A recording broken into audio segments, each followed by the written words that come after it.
Sugatan ng isang babaeng pasahero matapos sumalpok ang sinasakyan niyang TNBS sa plastic barrier sa EDSA Quezon City kaninang madaling araw. Paliwanag ng driver, nahilo raw siya kaya habang siya ay nagmamaneho. At may unang balita si James Agustin.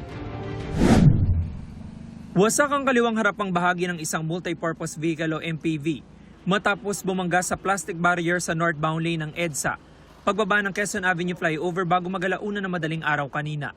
Natumba at na-UP naman ang barrier at nasira ang traffic signage sa busway.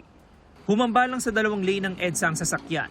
Ayon sa 49 anyos sa TNBS driver, galing siyang Makati at ihahatid sana ang sakay na pasahero sa Project 8. Nahilo kasi ako. Naramdaman kong hilo kanina, tapos dumilim yung paningin ko. Para kung wala akong makita, mamaya bumangga na ako. Nagtamo ng sugat sa mukha ang babaeng pasahero. Ginamot siya ng mga rescuer.